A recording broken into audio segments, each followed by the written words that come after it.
My name is Reverend Rachel Harrison, and this is the Recover Your Soul podcast, a spiritual path to a happy and healthy life. I started Recover Your Soul after having profound changes in my life from my recovery of alcoholism, control addiction, and codependency. I was guided to share the tools and principles of spirituality and soul recovery to help others transform their lives as mine was transformed.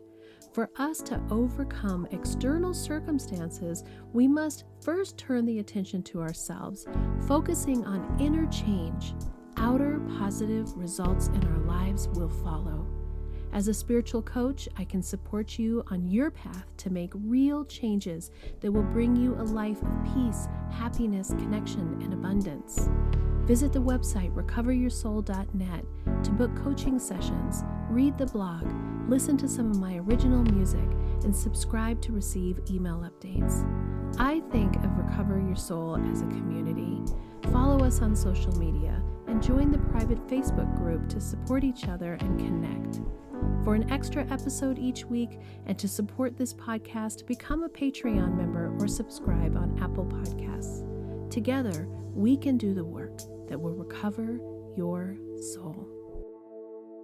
Welcome back to Recover Your Soul. I'm Reverend Rachel Harrison, and I am so glad that you're joining me today. If you're new to the Recover Your Soul community, welcome to your soul recovery journey. We're so glad you're here. And if you're coming back, I just appreciate that you continue to choose to spend your time with me. I know how little time we really have out there in the world, and so it really means a lot to me that you continue to show up. For today's episode, I wanted to revisit something that I had said just in passing in another episode that wasn't a topic, but that a couple people have asked me about, and I thought, oh, we should clarify this or go deeper into it. The truth is I've more understanding of it myself, and so to just go into, if I'm not the problem, there is no solution. If I'm not the problem, there is no solution. And I can't remember which episode it was that I brought that up into, but it was probably in season 2, maybe early season 3. And I know that when this was first brought to me in my soul recovery journey, I was a little bit like, excuse me, what are you saying? I am clearly not the problem and somebody else needs to be the solution. So if there's any part of you that is thinking the same, I totally get it. I totally get it. I totally get it. That's exactly where I was at too. And it's a shift in thinking. It's a complete change in perception of how we look at things. And as you know, soul recovery is all about how we look at it, that we all have our own perceptions, our own belief systems, our own past. And so we look at it different ways. When I say, if I'm not the problem, there is no solution, let me just clarify that a little bit, which is if I can't see that I have a part in this being a problem, then I can't be part of the solution. That's a more clear way of saying it.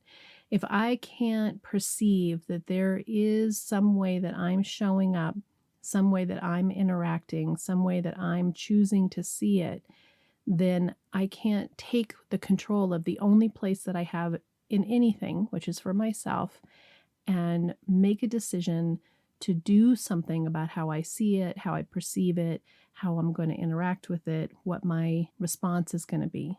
So that's more clarity on what that means. So let's look at this from life perspective. When I was with my husband, and I know I keep going back to my relationship with my husband, but I know a lot of you that have contacted me, this resonates with you, that you are also in or have been in relationships, either a romantic relationship or a friendship relationship or work relationship. Man, we're all in relationship all the time. Anyway, with people who we're bumping up against. And so when I was going to the therapist with my husband, and when I was in the house, and I just kept feeling like we were in this problem. We weren't happy. We weren't communicating well. Our kids were struggling. It just didn't feel light and easy and cheerful and fun in my house. That's what I wanted. I wanted a house that was light and cheerful and fun. And that's not how it felt most of the time. It did some of the time. It wasn't horrible and awful all the time, but there was this underlying feeling like the wheels were going to fall off the bus, or if there was just one thing that went wrong, everything was going to collapse. So even when we were in moments of it being better, more joyful, happier, there was always this like caution that something big was going to happen, that we were going to get in a fight, or that Rich would be upset, or I would be upset, or that the kids would be upset. It's interesting. I want to clarify, Rich was not a volatile person. I'm so grateful that there was not violence in our house, that it's not like there was always yelling and screaming. It was this, oh man, it was like this other thing that had cutting remarks, or disappointments, or you could just feel the energy of frustration. It was this low grade disappointment, wishing it was different on all sides. So I would just want to clarify that from our perspective, from our house, it wasn't physically dangerous, but I think none of us trusted each other ultimately. And so there was always this underlying of like, we wanted it to be better. We wanted there to be a fix in what was going on, but there just wasn't emotional connection. And so then everybody used whatever they had to check out. Rich and I used alcohol. One kid used video games. The other one used socialization and not being around. And then as soon as they could pick up weed and find a way to escape, they totally did that. So we were all in our dysfunction, all four of us. Coming back to that in terms of the problem, when I was in my place of non-soul recovery, of in addiction, in codependence, in control issues, what I felt like was that I could see that there were problems and that I couldn't see my part in it. I couldn't recognize that even though there was stuff that was happening to me that I didn't feel like had to do with me, I couldn't see the truth that every interaction we have, every emotion that we have, every response that we have, every rolled eye, every sigh, every internal feeling of being pissed off or disappointed interacts and responds to what is happening outside of us. So that even if the problem between, let's say, Rich and Alex was this battle that they had, which really came from a desire for my husband that wanted his son to be more happy, to have more success in school, to try harder, to do more, right? So it wasn't coming from a place of not loving him. It was coming from this deep place of loving him and watching him struggle. And so in the struggle was always this part of he just wasn't enough, is what Alex felt like. Like he just couldn't do enough. And so once you start to feel like you can't do enough, you quit trying. You shut down. That's at least what happened in our house. That's their problem, right? And I'm seeing the problem. So if I'm not the problem, there is not a solution. So when I look at that and I think that has nothing to do with me, that has to do with them, it has to do with their relationship. The real problem, the way that I saw it in those years, was if Rich would just be different, then Alex would be different. Okay, so how do we break it down in terms of this new concept? If I'm not the solution, there is no problem. So if I am not part of taking responsibility for my part in how I interact, how I think, how I feel, I can't utilize what gifts I have, what abilities I have, and what I can control to be part of the solution. In terms of Rich and Alex's relationship, my intense judgment was creating a energetic field. I believe in all that stuff. An energetic field that didn't allow for what could happen. It didn't allow for this shift, this kind of, sometimes it was intense energy, to allow them to work it out for themselves. I got in the middle and I constantly was trying to referee, trying to fix, trying to manipulate, trying to make it be some way that I thought would look better. So, in that sense, I'm affecting the problem. I am putting myself in the mix and affecting the problem. And in that, I'm taking away my husband's ability to feel like he has dominion and the control over his own relationship, good or bad, right? So, whatever his relationship with his son is, every time I'm trying to stick my finger in there and make it be something that I think it should be, I'm actually not allowing it to grow, to change, to shift, to have healing. I'm playing God. I think I know better.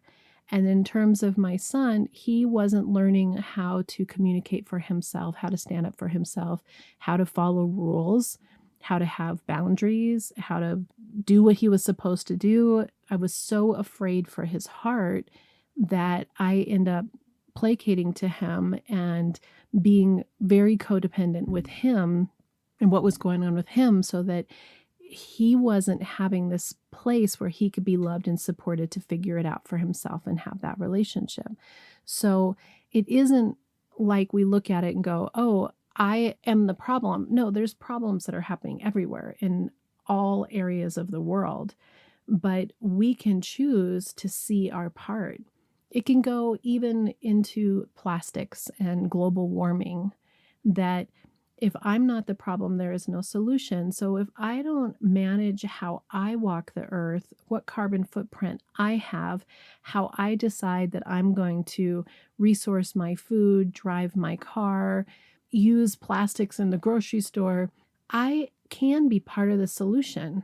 Now, I personally am not the whole problem, but if each one of us made one small change in all areas of our life, in our family, in our politics, in the way that we interact with people in work, and saw that we have this powerful place of helping in our small way to be the solution, that we have this incredible ability to affect change.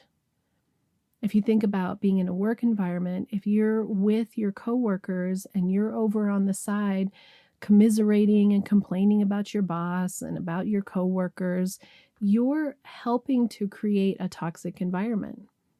But if you allow yourself to stand above that, to be able to say, I don't really want to be involved in those kinds of conversations, I'm trying to see the positive. Those things are hard to say, but that's part of the solution.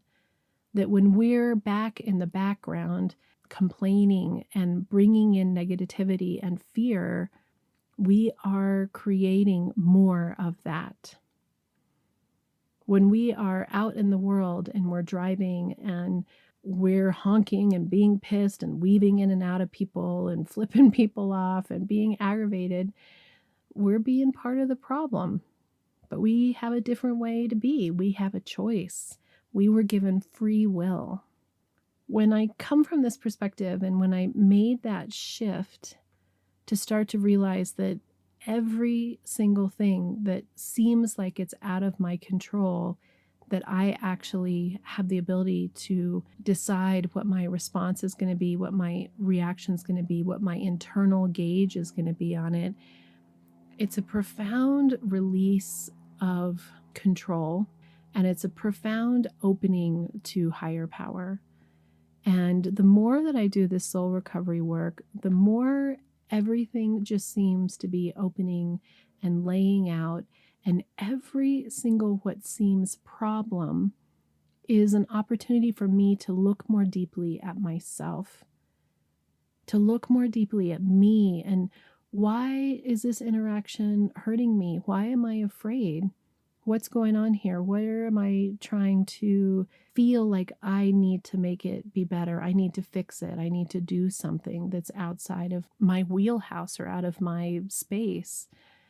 And it's powerful and profound to continue to be grateful for these blessings, for these opportunities to look more deeply at myself and trust the world around me and hand it over to my higher power more and more and more, so that I am doing what I can to be part of the solution, that I am letting go of that part that is holding on to and participating in the problem. And it's really hard to look around and have people around you who are struggling, who are in health crisis, who are in mental crisis, who are in spiritual crisis. I believe addiction is a spiritual crisis.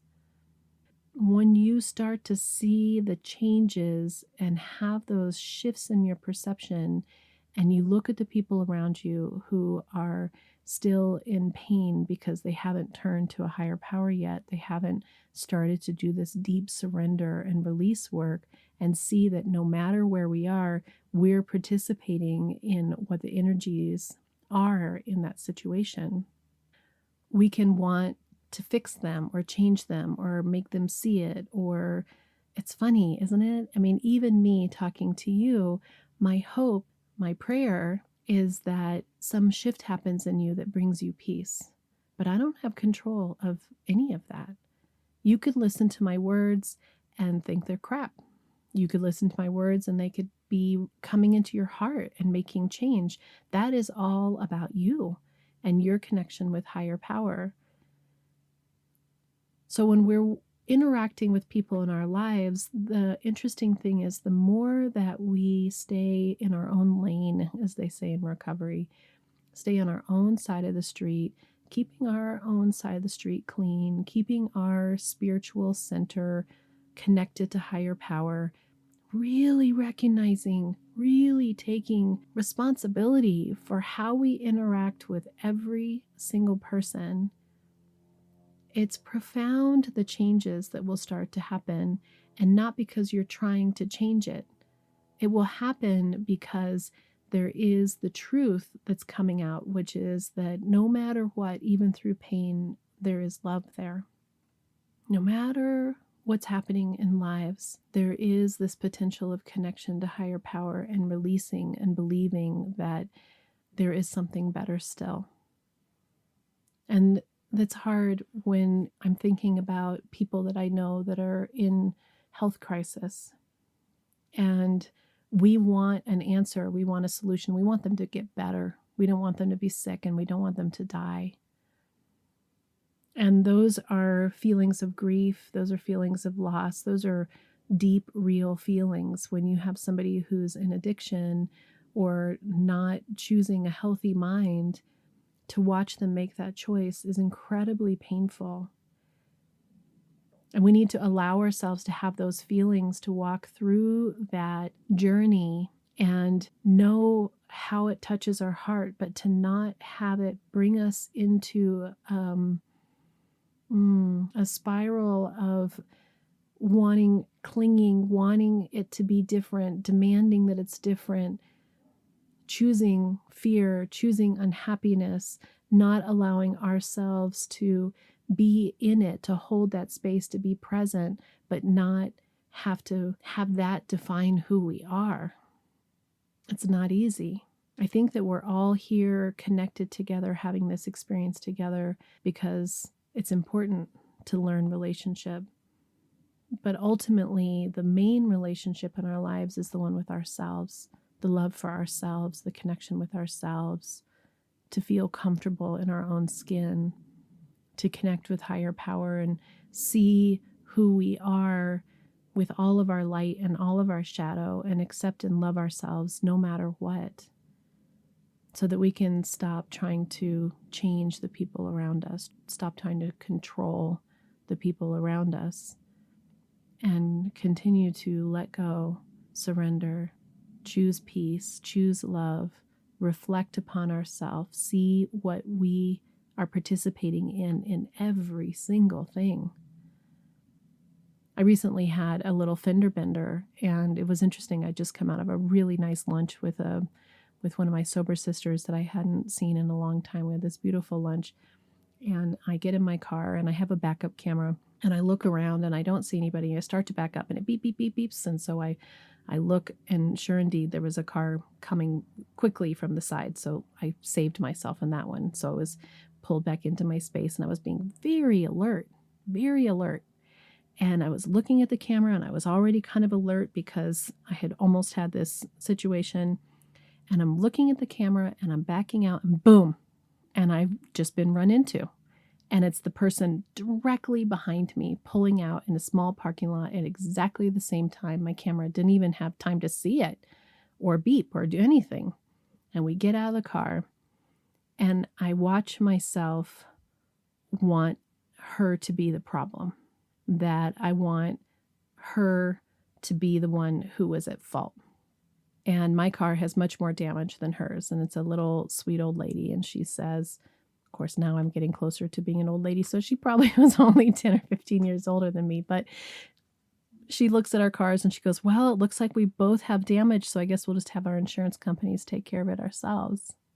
And I thought, ooh, who am I going to show up here as? And she saw the look on my face and she said, well, what would you do? And I said, well, it's kind of hard because my car has a lot more damage and I don't really know what to do. But I want to be of gentleness here. And we both didn't look. We both didn't see. It's just an accident. And so we went on our way. But I observed that moment where if I'm not the problem, there is not a solution. I could have come out of my center and I could have felt like I was really paying attention because I really was. I was looking really hard and I didn't see her either. So in the end, I can let that irritate me and I can be pissed and I can think, oh, now I got to pay $500 for a deductible. But you know what I'm grateful for? I'm grateful that I'm okay and that she's okay and that we have insurance and that it's going to work out just fine and that something worse didn't happen. I just believe and continue to trust that it's all happening okay and that my choice to not get aggressive and pissed off in the parking lot was the right choice to make for me. And that allowed her to make the right choice for her. Little moments where we take responsibility for our interactions change the world. The next time you're in a situation and you find that you're irritated, you feel like there's a problem, my request is just to look at yourself, to turn the attention to yourself. Wonder, did I participate in this on some level that may have affected this other person to have them feel defensive? Is there a way that I can show up in this that will better the situation? Is there a way that I can see the humanity in the other person and have more compassion for what's going on for them and just accept where they are and that they can't give everything that I wish that I could get from them? How can I be of service to myself? How can I be of service to the situation? Where can I forgive? Where can I let go? Where can I surrender? Where can I turn it over to higher power? Where is God in this? How can I allow myself to be my best self, my truest self in this situation so that it can do whatever it's going to do, which doesn't always mean that it works out in the way that we wish it would. Sometimes it's working out in the way that it's supposed to for them. Big changes come from little moments in time, little moments where we choose to see it differently, where we choose love. As always, if you want to work on your soul recovery journey and you have questions about these kinds of concepts, I'm here to help. Just schedule a session with me. Some people only come a couple times. Some people are doing a lot more. It's your soul recovery journey. You decide. But I'm here to support you on your journey. Thank you so much for being part of the soul recovery community. Thank you for sharing this with your friends. Thank you for supporting Recover Your Soul. If this is providing you spiritual food, you can just go to the website and make a donation. Everything helps. We are in this together. I'm inspired to share one of my original songs after this episode. It's called Love Each Other. And I wrote it a couple years ago just with the idea of what if we just loved each other for exactly who we are? Together we can do the work that will recover your soul. Until next time, namaste.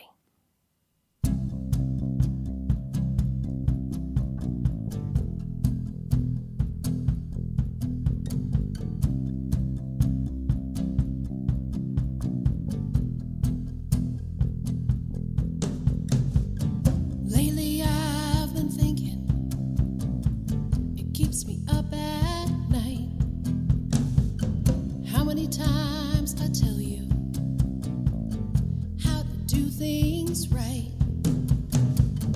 It can be too easy to think we know the better way. Did I stop and listen to what you had to say? What if we loved each other just for who we are? Don't try to change each other. Love you as you are.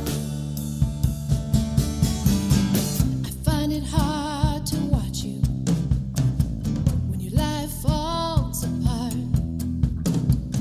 Just wanna fix it, mend your broken heart. I know it's through the dark times that you will find your light.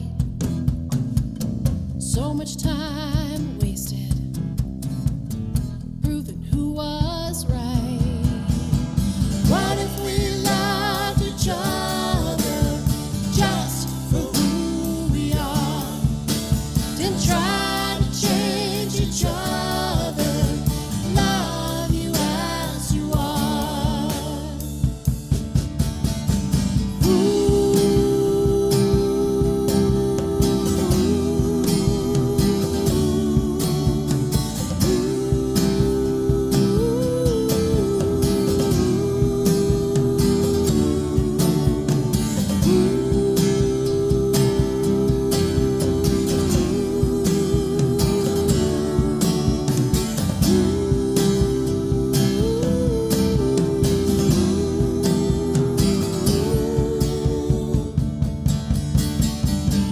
The whole world's pushing, pulling, trying to win the fight. What if we just let go of who's wrong or right?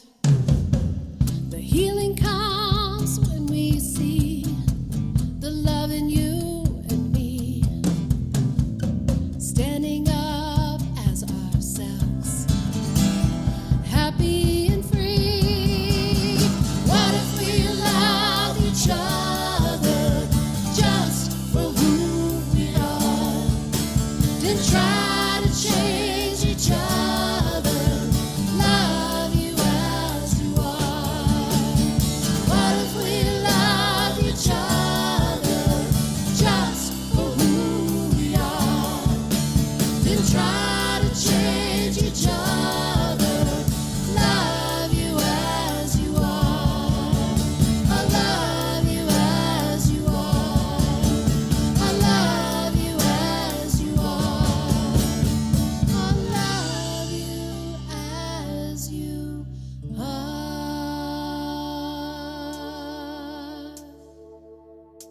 Are you wondering, how do I go deeper on my path to soul recovery? Or how do I support this great podcast? Well, here's how. Here's your call to action.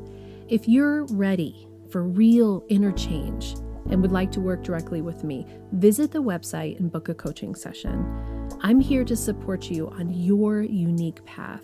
I'm here to help you let go of the past, to deepen your connection with your higher power, whatever that is for you, and to discover and then step forward into a happy and healthy life. You can also become part of our soul recovery community. One way is to join the support group. It's the first Monday of every month. It's by Zoom from 6 to 7 p.m. Mountain Time, and you can register on the website to get your Zoom link. Recover Your Souls on social media. Of course, there's Facebook, Instagram, TikTok, lots of ways to connect, and there's even a private Facebook group that will allow for more communication and conversation about soul recovery. There is also an extra bonus episode every Friday if you are an Apple Podcast subscriber or Patreon member. I'd also love all of the listeners to subscribe on the website so that I can keep you informed on what's going on with the podcast, the community, with me, and anything that's up and coming and new and great about soul recovery. Also, if you just take a little bit of time to give me 5 stars, a quick review, and to share the podcast with your friends and family, we're helping even more people to have soul recovery in their lives. If this podcast is providing you spiritual nourishment and inspiration, thank you for going to the website and pushing the donate button, whatever donation feels right to you. This means so much to me because I have this enormous mission of sharing soul recovery with the world. And your donations, your bookings, your subscriptions, your being part of this community is helping that to happen. Together, we can do the work that will recover your soul.